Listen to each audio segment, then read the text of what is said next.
Hey there, welcome to the Everyday Farmhouse. Today, I thought it'd be fun to take you along while we milk our cow. Not to say that we're experts, but this is our second cow. We've been milking her for about a year. But this is just what works for us. This is how we do it with our cow, and I know all cows are probably different.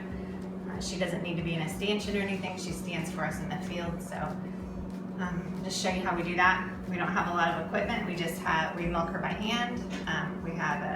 This is about a 2-gallon pail. It doesn't have any seams, which is nice for keeping it clean. I can't remember where we bought it. It's been quite a few years. And then we have a reusable coffee filter and a funnel for straining. Straining just gets out any hair or little pieces of debris or anything that might fall into the milk. And so, why don't you come along with us as we milk our cow Penelope today. Okay, so here comes Aubrey with the feed and the fly.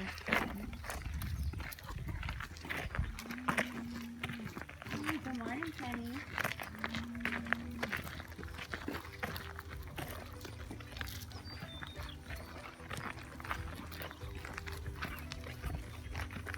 So this is our cow Penelope.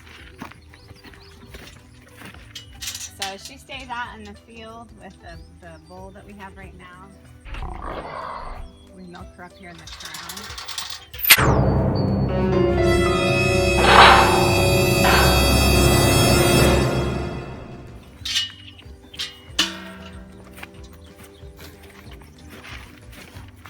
She's pretty used to the routine, obviously. Okay, so we spray her with fly spray that we make. It's we mix some witch hazel, some cider vinegar, water, a little bit of neem oil, lemongrass, and it works okay. It keeps the flies off of her like while we're milking, and that's about it. She'll have them on her again this afternoon, so it doesn't work as well as the commercial sprays, but we just feel a lot better about using it on her than we would a commercial spray, especially since we drink the milk, so I'm not trying to contaminate her. We just use 5-gallon buckets to sit on, and we don't have to use a stanchion or anything for her. She'd never been milked before when we got her. We've only had her about a year, but she stands pretty well for us, and she has feed. And for her feed, we just give her some oats and some whole corn. She really likes the whole corn. We buy non-GMO feed. So, and then we also use this udder balm that we make. I have a recipe and free labels up on the blog too. If you're interested in making it, it's good for hand cream and foot cream and everything else. Okay, so we put the udder balm on, and depending on the time of year, if it's real rainy and muddy, we have to wipe her udder off, but otherwise we don't. She just stays pretty clean. So we just use the udder balm.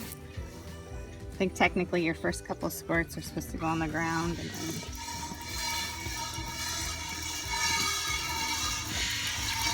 we just get started.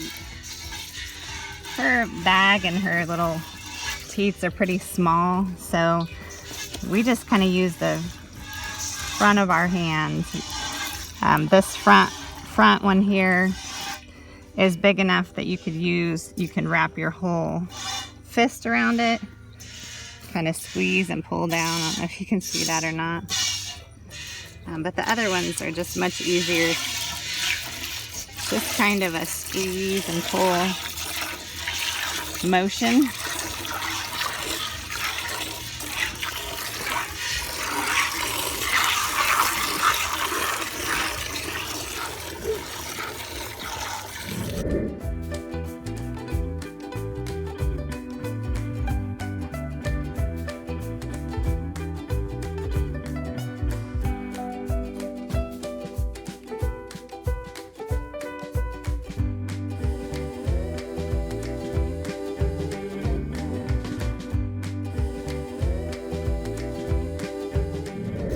Okay, so she's getting really empty now. She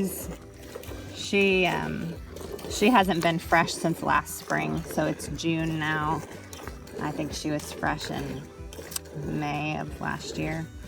So we only get about 1.5 gallons at this point, maybe 1.25 gallons some days. So you can see she's getting empty, kind of shrivels up. The looks like this rather than looking full. And we just kind of squeeze up here on her bag and make sure you get every single drop out. And sometimes it seems like it'll never stop, but get it all out. So my side's pretty well completely empty. Sometimes I just help. This front one on Aubrey's side just really takes a long time to empty some days. So we just make sure we get that all the way out. Otherwise they can get infection if you leave milk in there. Probably not so much at this stage in the game, but especially when they're fresh, when they're producing lots and lots of milk. Ideally, you're supposed to have a calf every year, and we just could not locate a bull to breed her with for the longest time. And you want the timing to be right. You want your calf to be born spring or fall, when the grass conditions are right and when the weather's good. So we had to wait, and we finally found a bull to rent. So we're hoping for a calf in the spring. Okay, I think she's pretty well empty, so Aubrey's gonna take the bucket out of the way.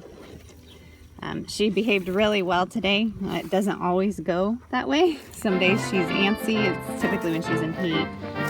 And she'll move and kick the bucket or whatever. But she did a good job today. Thank you, Penny.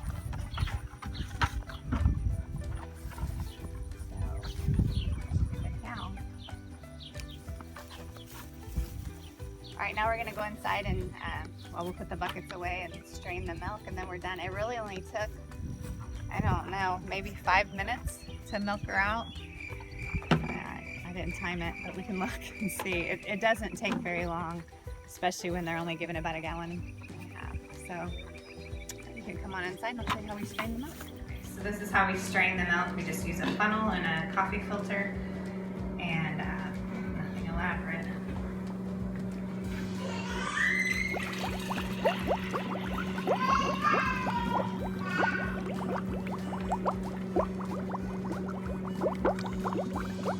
And these jars are just jars that we found in my mother and father-in-law's barn. I think they were old like grapefruit juice jars, but they're perfect. And the lids we just save off of spaghetti sauce or applesauce or whatever else fits. They're 1/2 gallon jars. So we only got about 1.25 gallons today, which is fine. When she was fresh, it was more like 3 gallons a day. But we milk twice a day at that point. We don't do that now. So, okay, I hope that was helpful if you're thinking about getting a cow, and or if you just are curious as to how it all goes. And these are the lids we use. I think this was like a jelly container, and this was applesauce. So, and then we just put a sticker on top with the date to kind of keep it straight. And that's all. Put it in the refrigerator. We don't pasteurize it or anything. We just drink it raw.